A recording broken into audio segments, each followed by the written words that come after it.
Moitas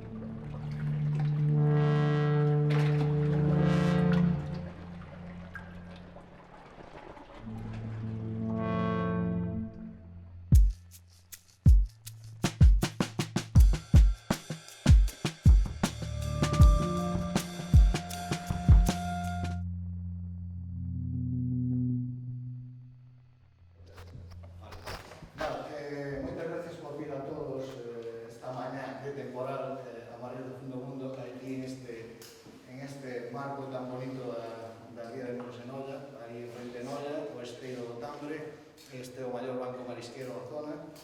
E nada, é aquí onde vamos a realizar esta actividade paralela da Quinta Mostra, que ten que ver con que, evidentemente, a Mostra Mares do Fin do Mundo está dentro de Proxecta, da Coordinadora Galega de Festivais, e tamén somos firmantes do Pacto de Sustentabilidade pola Cultura Sustentable, e hoxe do que se trata é de que, faledes un pouco, nos poñades un pouco ao fío de que está ocurrindo cos festivais cinematográficos no rural. Eso nos conecta moito con todo o mundo. Nós estamos no rural, moitos de vos tamén queremos saber un pouco que pensades acerca deste, cuál é o futuro, ou por que líneas deberíamos tirar, vale?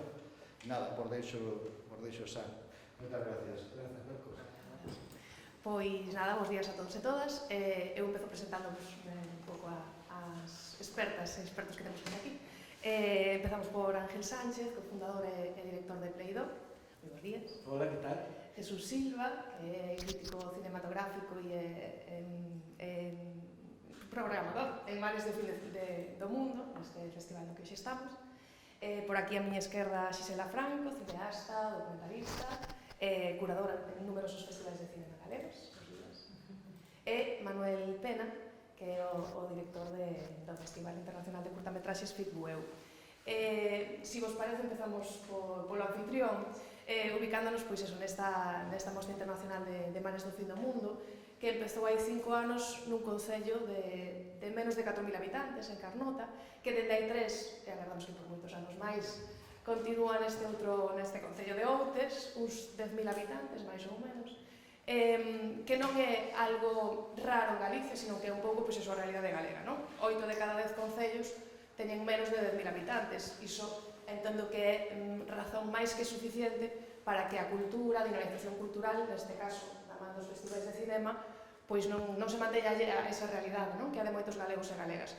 Que é un pouco, pois eso, o eixo desta mesa proxecta da que hoxe imos falar. Entendo, e empezamos entón, se che parece, por ti, Jesús, que esta Mostra Internacional Mares da Fin do Mundo non tería sentido nunha cidade, por moi mariñeira que sexe, é dicir, necesariamente tiña que estar enclavada no rural, non? Nun concello galego do rural, non? No, absolutamente.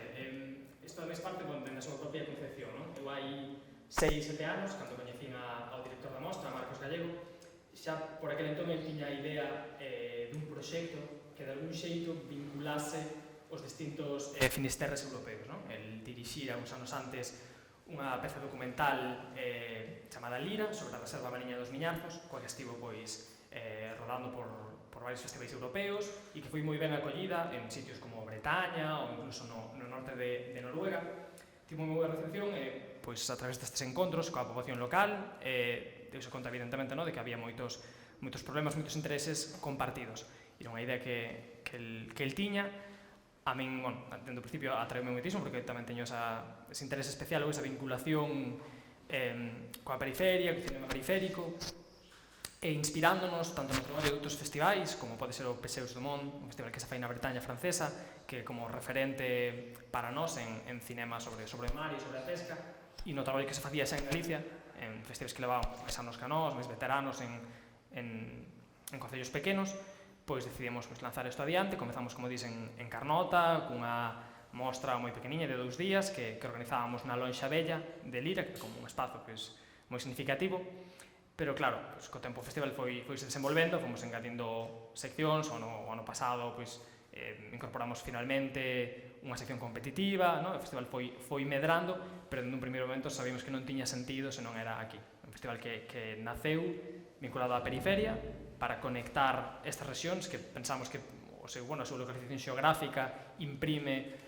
un carácter, imprime unha vinculación concreta co territorio, e que as historias que se contan dele e como se contan, e queremos construir pontes entre comunidades moi semellantes a Galicia e en concreto a esta parte de Galicia, a este tipo de vilas como Outes, como Carnota, a zona da Costa da Morte e das Rías, non? Entón, evidentemente non tiña sentido, nin o ten a día de hoxe, nin se valora trasladarnos a unha cidade máis grande por moi mariñeira que sexa, non? Porque o carácter que buscábamos e as historias que buscábamos atopanse en sitios como Ángel, non sei se iso sempre se entende socialmente, dicir, hai 18 anos cando vos decides montar o espazo para documental que é Playdoc, o mellor houve xente que lle sorprendeu, que xe, pero como Tui e non, por exemplo, Vigo ou outra cidade galega?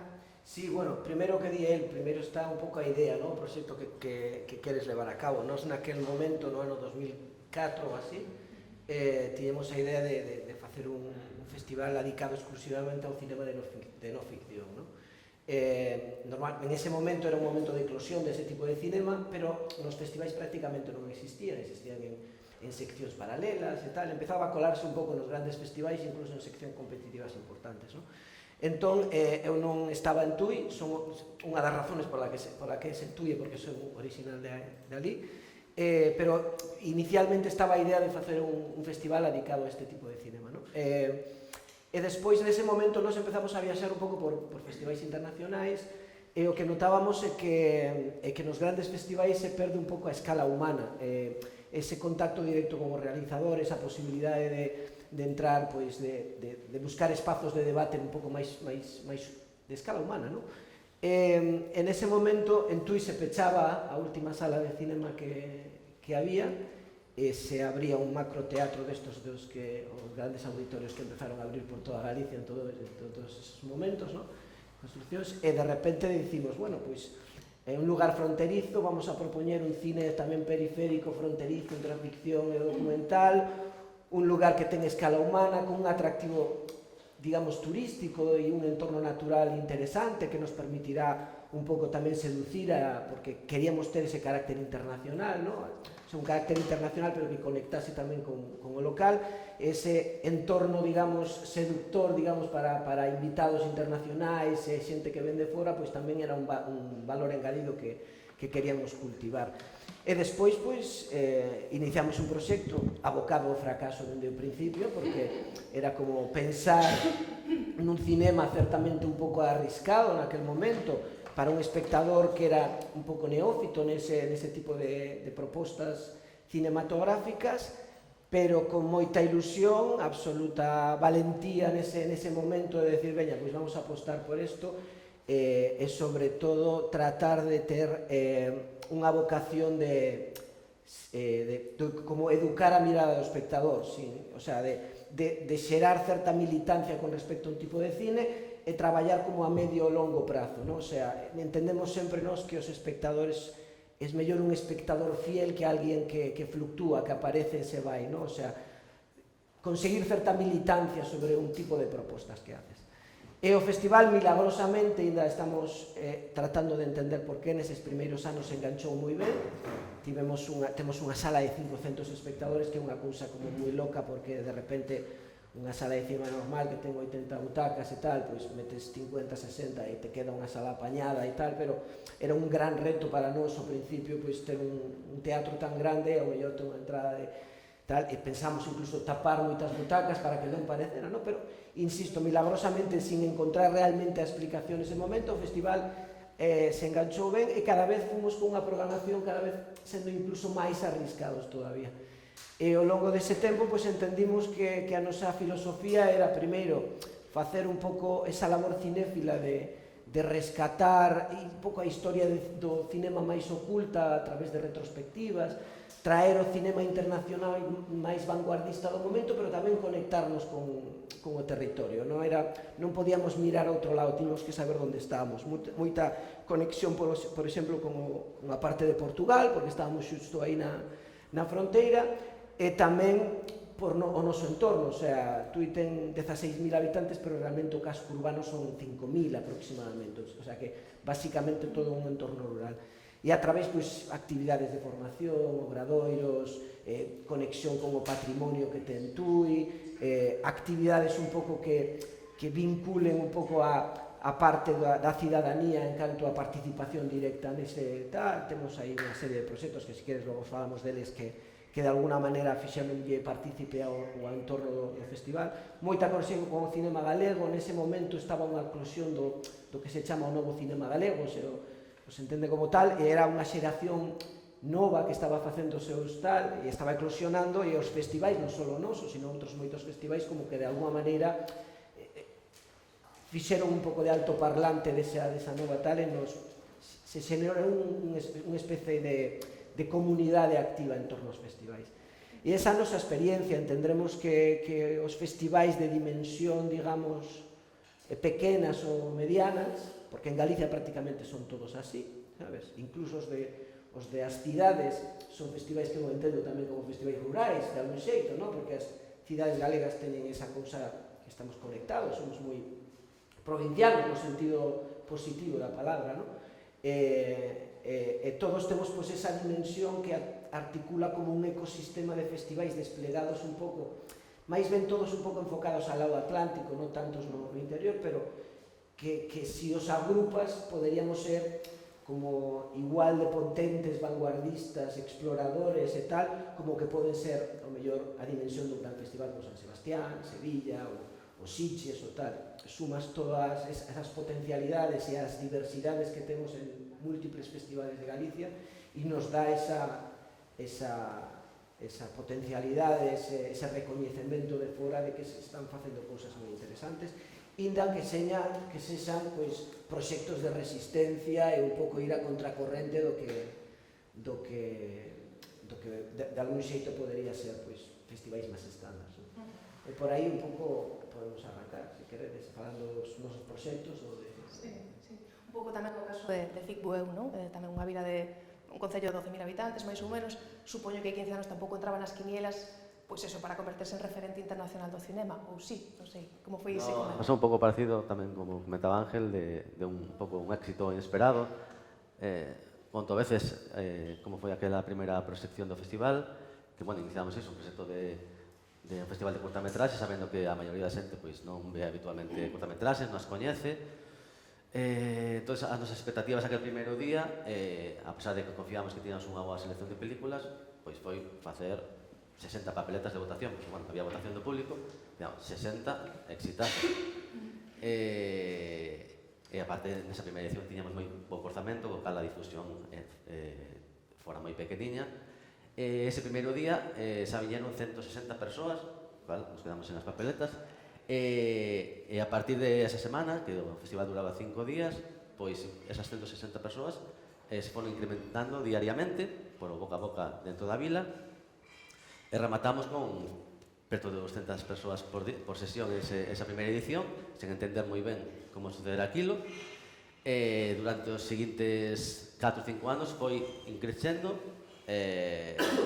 nos fomos duplicando o número de sesións para dar cabida a toda a xente que iba chegando, porque se ven ese primeiro ano casi todo o aforo era xente de Bueu, pois empezamos a chegar, pois, ao segundo e terceiro ano, pois, xentes de Moaña, de Cangas, de Pontevedra, pouco a pouco notamos que xa viñan de Vigo, e a xente se empezaba a desplazar. E indo así moi pouco a pouco, creo que como, digamos, foi unha das razóns de que afianzamos moito o noso público, fixemos unha semente moi boa no que a nosa contorna, cando o festival empezou a crecer, realmente en difusión, en programación, a incorporar actividades paralelas, que esa foi na edición 8 e 9 do festival, pois contamos con un público moi consolidado que permitiu que esa expansión do festival permitise que aumentásemos considerablemente os nosos espectadores, que achegásemos tamén a un público máis especializado, máis cinéfilo e incluso máis profesional de cara ás actividades que organizábamos, pero sempre todo sustentado pois unha masa de 400 persoas que xa levaban 8 anos vindo o festival todos os días. Entón, penso que a conexión local e afianzar ese público é o primeiro paso que ten que dar un festival, entendo que non son no rural, que creo que é imprescindible, como tamén pouco debe suceder nas cidades. Xisela, ti prácticamente tes experiencia en todos os festivais galegos, rurais, máis urbanos. Non sei se pensas que os que se poden catalogar, sí que non son todos, como contaba Ángel, máis rurais teñen unha maior importancia, unha maior necesidade de que existan. Un pouco comparto con Anxo esa idea de que estamos todos na periferia, estamos todos vinculados ao territorio, penso que son todos festivais de dimensión pequena e que cada un deles soubo atopar a súa especificidade, non? Entón, bueno, pues, este vinculado máis con esa personalidade atlántica, Playdoc vinculado con documental, vos